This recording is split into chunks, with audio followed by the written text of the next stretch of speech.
Don't ignore me. It's been a while, hasn't it? You're still alive. In this day and age, living on an annual income of $10,000, life must be just scraping by, especially with only a deli part-time job. My ex-wife had assumed I was low income and uneducated, and left me for another man. I don't recall ever saying my annual income was $10,000. If anything comes to mind about $10,000, it might be about rent. Just mentioning a school festival had her concluding I was a high school dropout. My name is Ethan, 53 years old. On weekdays, I work part-time at my brother's deli. Having lived alone for a long time, I'm pretty good at cooking, so I ended up helping out on days when a skillful chef is off. The rest of the time, I enjoy clicking away at my computer or practicing the keyboard. My joy comes from the sporadic lit performances I participate in. I joined a band through a local music shop's member recruitment, and it's been 3 years now.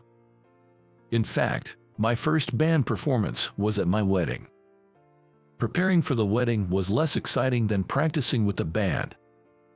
If I had attended high school normally, I imagine this is what practicing for a school festival would have felt like. One day, after a gig and drinks with friends, I was on my way home when I heard a familiar voice. Turning towards the sound, I saw my ex-wife Emily and a man walking arm in arm. I prayed not to be noticed, but Emily came towards me. Emily was someone I knew for about 5 years, whom I casually started dating and married, only to divorce 2 years later. "Ethan, you still hadn't pawned your guitar." I cursed my luck at that moment. I pretended not to know her. "Don't ignore me. It's been a while, hasn't it? You're still alive. Living on an annual income of $10,000 in this day and age, you must be barely making ends meet with just a deli part-time job." I was slightly drunk and couldn't fully grasp what Emily was saying. "What do you mean? An annual income of $10,000? That's your income, right? Did I ever talk to you about my income?" To be honest, it was hard to define my annual income with my job. The income varied greatly from year to year, and it was quite volatile. "You just help out at your brother's deli occasionally. Does that mean you don't even make $10,000 a year? Well, that's sad. Sorry for calling you that." The man beside her chuckled. "Still rocking long, red hair at your age, thinking rock and roll is the best, huh?" The man next to her burst out laughing. "I dyed it for today's gig." That old man's band, right?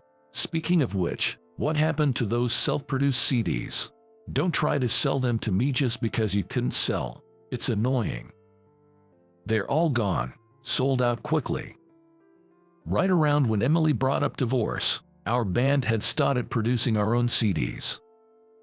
I remembered fondly how Emily, who seemed cute back then, had helped with the lyrics and illustrations. "Did you distribute the CDs at the venue?" The man laughed uproariously as he spoke. "Since it was self-produced with no sponsors, we couldn't make that many." "Doesn't that mean you're running at a loss? With an annual income of just over $10,000, if you end up in debt, you might as well be off to the afterlife. Don't haunt me as a ghost then," Emily said, making ghost-like gestures. She looked young and honestly beautiful for her age, but I thought there were parts where age just couldn't be defied. "By the way, you didn't have much education, did you?" You kept asking. "Is this what a school festival is like?" So, you must have been a high school dropout. That's why your income is below $10,000. I kind of get it now. Education and income are correlated. Except maybe for some geniuses. She really knew how to say whatever she wanted. I didn't realize she was like this. Well, I first saw Emily when I casually stopped by a bar, and it was love at first sight. She was over a decade younger, but that didn't matter to me. After that, I started going to that bar every day. After visiting a few times, I gradually got to talk to Emily, and eventually asked her out to a movie on a weekend. Then we had a fancy lunch and went for coffee at Starbucks, and after a few dates, I confessed and later proposed to her, and we got married. It was a feat I hadn't achieved since filling the Madison Square Garden with my band back in the day. What I liked about her was that she was petite and cute. I was attracted to her in her baddie bar uniform and her long, beautiful black hair, not to mention she was a beauty with the best smile. Honestly, I never had trouble with women until my 30s. Playing in a band, I was quite popular and did whatever I wanted. I was used to handling women who came onto me, but Emily was the one I really wanted to win over. Now, the Emily in front of me had brown hair, just like the man next to her. That reminds me. There was a day when Emily suddenly came home with her hair cut short and dyed brown. The next day, she left a divorce oath and keys on the table and left. I never knew why. But Emily had gradually changed from when we first met. When she left, I was as down as I was when my band broke up, and I spent several days in bed. After all that, it took me quite a while to forget about Emily, so why has she appeared in front of me now? And with another man, no less. Was it about money when she left the house?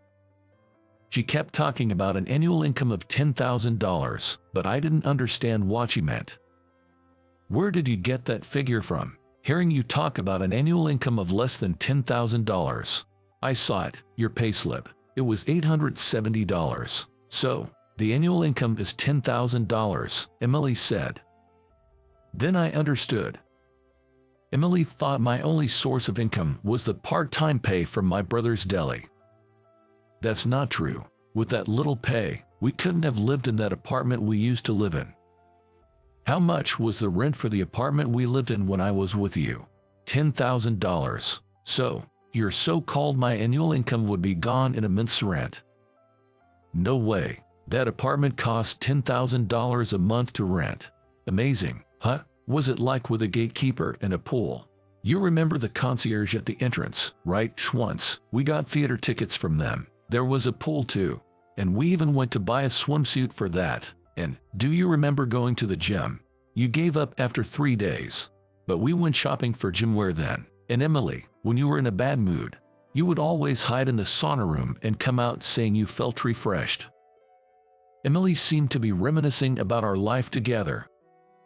I remembered Emily trying on clothes in stores and asking me how she looked every time.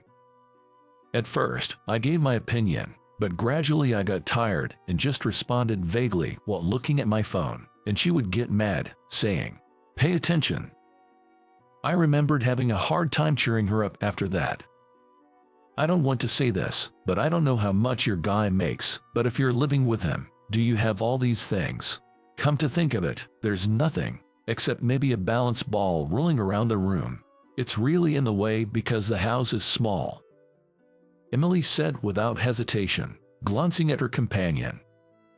The man looked apologetically. Is what this guy is saying true? Where were you living with him, Emily? You know, that apartment on the top floor. It was a hassle to get in, and the elevator took forever, so it was always irritated. But it was convenient because they would hold the packages I ordered online downstairs, so there were no redeliveries. Emily turned and pointed to a towering building. That apartment, it's a luxury complex where celebrities live. There's no way his annual income is just $10,000. I always saw TV celebrities there. Isn't that typical for New York? Have you ever met a celebrity in my apartment? Yeah, there was one living on the first floor. Forgot his name though. That guy was an unsuccessful comedian who recently got evicted for not paying rent. Ethan, were you actually rich? I realized the place we lived was incredible, but why was your car done up like a hot rod? With short skirt, I'd have to show my underwear just to sit down. Plus, the passenger seat was on the driver's side, and to top it off, I always messed up opening the upward swinging door. It was nice to get attention, but I was photographed a lot and had no privacy. Seriously rude. That's a supercar, isn't it? It was like that when I was with you, but I've calmed down now. So, You mean that loud, flashy car from back then couldn't have been bought with an annual income of $10,000? Not impossible to buy. It was a limited edition. Cost me a bit over $320,000. Got it cheaper than I expected through a contact. Wait, $320,000 for that car? You're joking, right? It was a limited edition. Only 3 came into the US. It was tough getting it. Sold it later and got some money back when buying my next car. Couldn't even fit my musical instruments in it, and yay.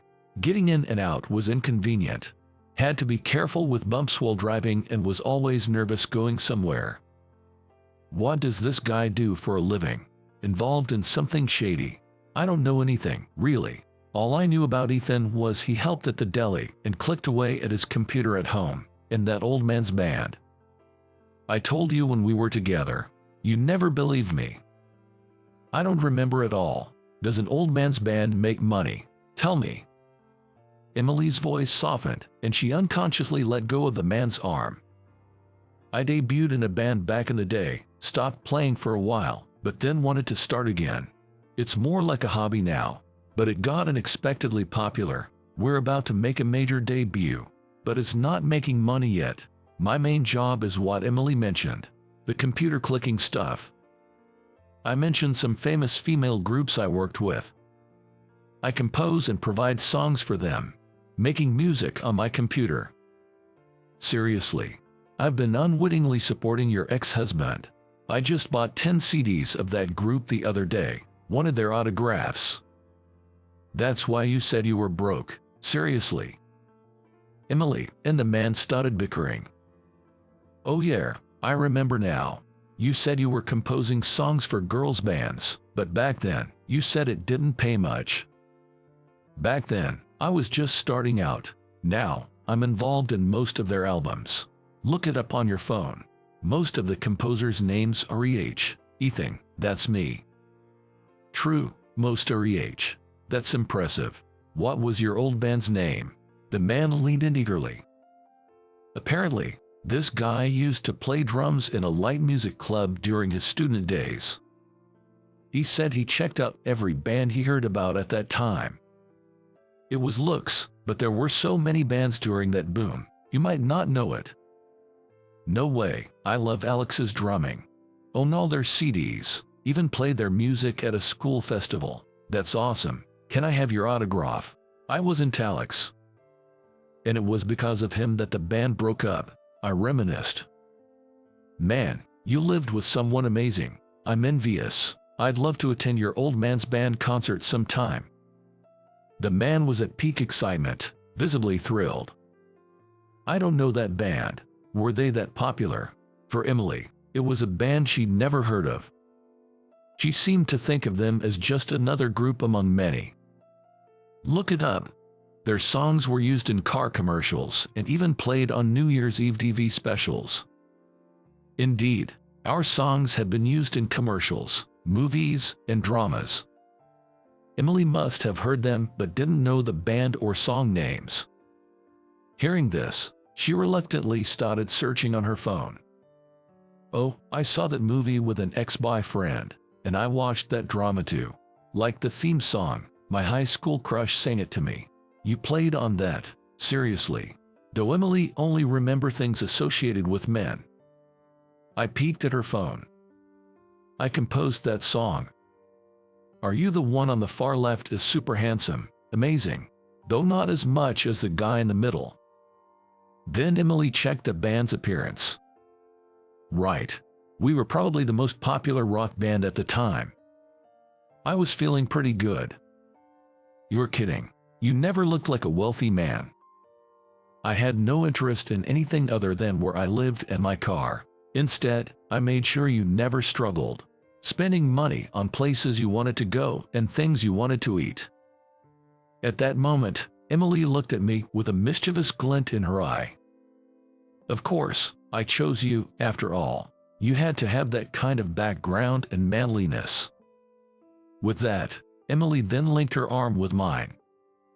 That's how it is. I think there's someone better out there for you, so goodbye. I'm going to try again with Ethan. Meeting here like this must be some kind of fate. Right, Ethan. I'll take care of everything for you, just like I did before. What do you mean, Emily? Quiet. Are you saying you're better than Ethan? If anything, you just made new debts. Just when everything was paid off, I'm done with it. The man looked down dejectedly. I unlinked my arm from Emily's. Why now? No thanks. Emily is all yours. No, Emily chose you now. She was originally yours, so I'm giving her back to you. I was just borrowing her. Thanks for everything, and I'm sorry. Stop it. Don't fight over me, but I am one of a kind, so I have to choose one of you. Being beautiful is a sin. No, we're not fighting over you. If anything, we're trying to pass you off to each other. Emily, do you even hear what we're saying? Stop being so full of yourself. And who are you? Are you saying you don't understand what I'm saying because you're less educated? Sure, I only graduated high school, but I don't think I'm uneducated. The man looked at me as if to say, what about you? I went to college because of a promise I made with my parents when I started the band. What, Ethan? You went to college? You said you didn't know about school festivals. Weren't you a high school dropout? That's harsh. Even nowadays, you don't hear about rockers being high school dropouts. In high school, I was already set for a band debut and was too busy with school, live shows, TV stations, and studios. Barely made the attendance, never attended school festivals or sports days. I even missed the school trip for recording. It was a sad high school life. Naturally, I couldn't do extracurricular activities and only made a few friends. Right. A man needs at least a college degree in today's world. You have wonderful parents. Got it? Now go away, out of my sight. I'm going to soar through the world of music with Ethan. Emily, why don't you fly off somewhere I don't know about? I will, with Ethan. Why now? You left me because you thought I only made $10,000 a year. Now that you know I have money, you want to get back together. Isn't that a bit much? What's wrong with that? We just didn't know each other well enough. Sure, $10,000 a year is a concerning amount for the future. It's your fault. But I won't blame you, because from now on, we'll work together. It's common for divorced couples to remarry. Even celebrities have done it recently. Emily looked at me with the same cute smile she had back then. Just as I was about to take the hand she offered, I heard a familiar car horn. Sorry I'm late. Even late at night, the weekend bar streets are jammed. 3 lanes and still this traffic. Hurry up and get in. I can't park here for long. What, are you picking up girls? Who's that woman? She's dressed like a young girl, but she's no different from me. Drunk, I had called someone to pick me up. I quickly got into the car. Who's that woman? You were cheating on me, weren't you? I have been silent until now, but finally, I spoke up. That should be my line. A year after we got married, I knew you were with that younger man. I believed you'd come back after being played by him, so I waited, but you left. It's over now. If it was just about being dazzled by a younger man, maybe, but realizing it was about money too, I'm glad we split. What? I'm younger and understand you better than that old woman. Don't be fooled by her, Ethan. You'll realize my worth soon enough. Can you start the car? Emily was still saying something, but I ignored her and asked Avery, who drove me, to close the door. It seemed like the ex-wife was fumbling with the door handle and even kicked the door. If I made you feel bad, I apologize. That was your ex-wife. She's chasing after us. Looking back, I saw Emily running down the middle of the road after us. It seems she found out after leaving me that the man was a braggart with a gambling addiction and massive debts. Emily struggled with non-stop work to pay them off and only recently became debt-free. So, she tried to meddle when she came across me, who she thought was worse off. She was overwhelmed just keeping herself afloat. After that, Emily called me several times, but I had her number blocked. She went back to the man she left me for, but he didn't accept her, and they split up. Emily's ex-boyfriend from the old man's band concert, still excited from the concert, started talking to me. I didn't ask, nor do I want to know. But something piqued my curiosity. After that, I stopped hearing anything about Emily. Right after Emily left our home, my assistant was replaced. The person who took over was Avery, a tall, slender beauty with long hair. Previously, I had exchanged music files with my assistant via email, but Avery insisted on face-to-face handovers using a memory stick. She would come an hour early to pick up the files and wait in my living room. I asked her to watch TV and wait, but soon I would hear the sound of a vacuum cleaner. When I went to see, Avery had started cleaning. "Sorry, am I being too noisy and bothering you?" "No need to apologize, thank you. Feel free to relax." "Can I continue then?" "Sure, go ahead." It was like this every time. Then I had an idea. What would Avery do if I cleaned the house perfectly before she arrived? So, one day, I cleaned the house and waited for her. Expecting something, I observed, but no sound came from the living room. Maybe she had started working on her tablet. Thinking so, I focused on my remaining work. But after a while, a pleasant aroma wafted through the house, and I stopped to head to the living room. "Sorry, I found something in the fridge close to its expiration date and cooked it. Please eat it later. Sometimes it's good to cook for yourself, you know." At that moment, I fell for Avery's homely charm. Or rather, she completely captured my heart through my stomach. Despite my age, I confessed my feelings to her again. And now, Avery is living with me. The Old Man's Band is doing well, featured on TV and in magazines. We've maintained our activities as before. Originally, it was a group of older guys reminiscing about the past and starting a music activity. They didn't want it to affect their main jobs.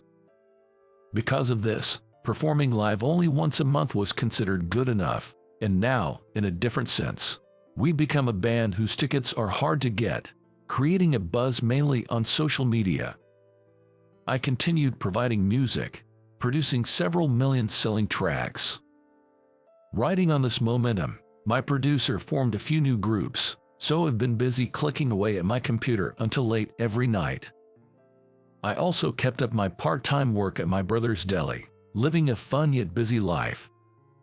One day, during a rare day off, I was relaxing at home. "I'm back. Had a good sweat at the gym. It feels great." Avery sat down next to me after returning from the gym. "You don't have to sit here, you know. We have plenty of space." I had moved from the apartment where I lived with Emily to a newly built one. I wanted everything to be new. The rent was higher, but it was worth it. "Why not? My place is right next to Ethan. Hey, I want to work up another sweat with you." Saying so, Avery used my arm as a pillow and looked up at me. Yikes! I scooped Avery up in my arms. The apartment I lived in a year ago was visible. "Have you gained a little weight?" "Not at all. If anything, it's heavy weight." With that, Avery wrapped her arms around my neck and kissed me. "I'll make you forget about living in that apartment.